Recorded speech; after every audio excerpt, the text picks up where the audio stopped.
আছে মাছ, নদীতে আছে ঢেউ, শালি তোকে বিয়ে করবে থামতে পারবে না কেউ। জান বাঁশের পাতা খুসখুসে লাউয়ের পাতা লরম, তোমার ঠোঁটে কিস করতে লাগে আমায় শরম। কে রে? এই কার সাথে কথা বলছিস ফোনে? স্যার মালার সাথে। বাঁশবাগানের মাথার উপর চাঁদ উঠেছে, ওই সবার একটা জিএফ আছে, আমার জিএফ কই? এই তুই একটা ছোড়া বলতো। আতা গাছে তোতা পাখি, ডালিম গাছে মৌ, আপনার মেয়েকে বিয়ে করে বানাবো ওই বউ। হাত পা ভেঙে দিব, আসিস কি করে বিয়ে করবি? টিনের চালে বৃষ্টি পড়ে মাটিতে হয় কাদা, আপনার সামনে বিয়ে করবে থামতে পারবে না কার বাপ দাদা। এই সকালের পড়াগুলো বলতো। সকালে পড়া, ভোর হলো ডোর খোলো বউগুলো উঠোরে, থালা বাসন রাখা আছে ভালো করে মাজরে। এই বলতো পৃথিবীতে ভালো স্বামী কে?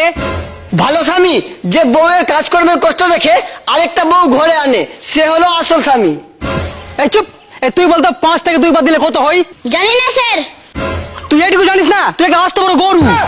স্যার আমি গরু না, আমি তো ছোট, আমি তো বাছুর। সুচ হয়ে ঢুকে আর ফল হয়ে বের হয়, এর একটা উদাহরণ দে তো। উদাহরণ দিব, আজকালকার টিউশনের মাস্টার। কেমনি রে? টিউশন মাস্টার হয়ে বাড়িতে ঢোকে আর জামাই হয়ে বের হয়। মনে কর তোর গার্লফ্রেন্ড আর তোর বেস্ট ফ্রেন্ড দুজনে একসাথে পানিতে ডুবে যাচ্ছে, তাহলে তুই কাকে বাঁচাবি? এক সালাকেও বাঁচাবো না, ওরা দুজন একসাথে পানিতে কি করছিল? এই তুই নারীকে নিয়ে একটা কবিতা বলতো। নারীকে নিয়ে, নারী তুমি করিও না রূপের বড়াই, সবাই তো জানে তোমাদের প্রিয় বন্ধু রান্নাঘরের কোড়াই। যতই দেখাও তুমি রূপের ঝর্ণা, করতেই হবে তোমাকে তরকারি রান্না। স্যার আপনার চেন খোলা।